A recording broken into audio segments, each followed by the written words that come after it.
अस्सलाम वालेकुम। हमारा जो आज का टॉपिक है वो है beauty, written by John Edward Masefield.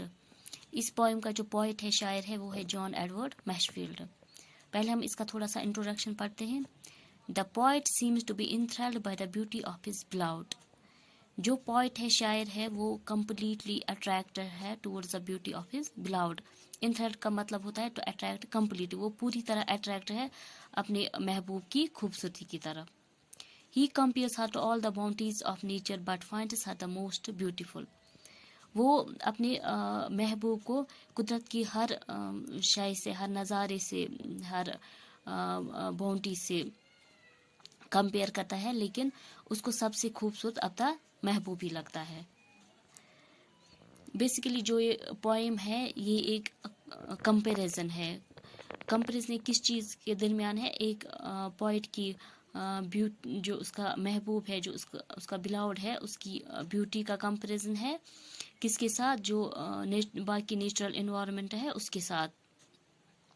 इस पोएम में शायर ने अपनी महबूब की ब्यूटी को कुदरत की हर शय से कंपेयर किया है। अब हम आगे पढ़ते हैं। I have seen dawn and sunset on moors and windy hills, coming in solemn beauty like slow old tunes of Spain. शायर कहता है, मैशफील्ड कहता है कि I have seen, मैंने देखा है। क्या देखा है? dawn and sunset. dawn का मतलब होता है, ये एक कीवर्ड है यहाँ पे, इसका मतलब है the early morning when light first appears in the sky. फजर।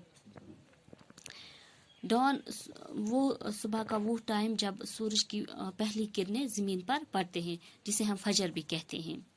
और सनसेट का मतलब होता है इवनिंग, शाम का वक्त, इवनिंग टाइम, गुरूब आफ्ताब जिसे हम कहते हैं।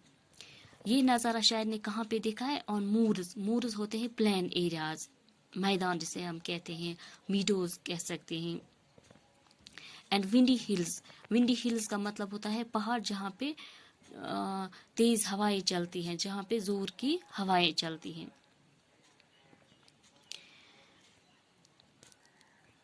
Coming in solemn beauty like slow old tunes of Spain. Solemn का मतलब होता है सीरियस एटीट्यूड। शायर कहता है कि जो सनसेट और सनराइज, जो डॉन और सनसेट जो खूबसूरती का नज़ारा लाते हैं, जो खूबसूरती होती है, वो एक सीरियस एटीट्यूड में आती है। उसका एक सीरियस एटीट्यूड होता है, वो एक खामोश आती है वो ब्यूटी। किसकी तरह? Like slow old tunes of Spain. Spain की जो पुराने धुन ही उसी की तरह।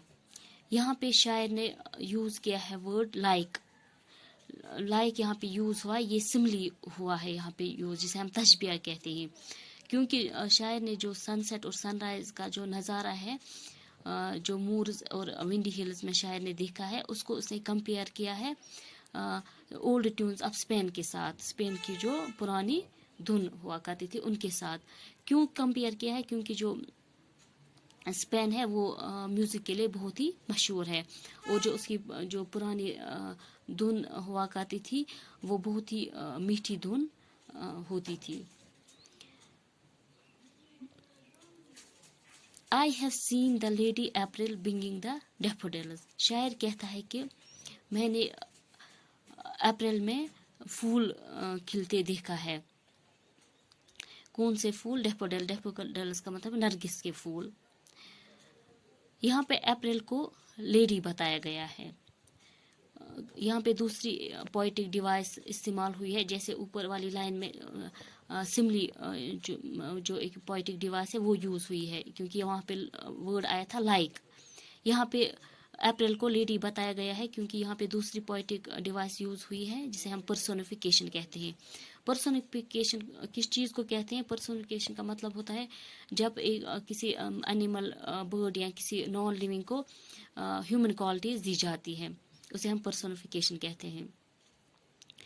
यहाँ अप्रैल को लेडी इस वजह से भी बताया गया क्योंकि यहाँ पे रिप्रोडक्शन का या फर्टिलिटी का कंसेप्ट आया है।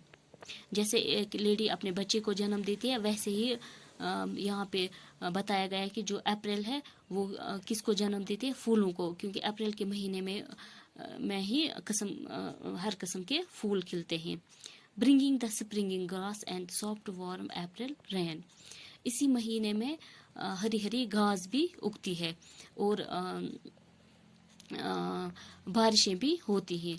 शायर ने अप्रैल में एक तो उसने सनसेट देखा है, सनराइज देखा है प्लेन एरियाज में भी और विंडी एरियाज में भी. और इसके बाद शायर कहता है कि मैंने फूलों की खूबसूरती देखी है, मैंने अप्रैल के महीने में फूल खिलते देखे हैं और हरी हरी घास उगती देखी है और बारिशें भी देखी. ये सारे नज़ारे शायर को बहुत ही असरअंदाज करते हैं, उसको ये नज़ारे बहुत ही पसंद है क्योंकि ये नज़ारे बहुत ही खूबसूरत होते हैं.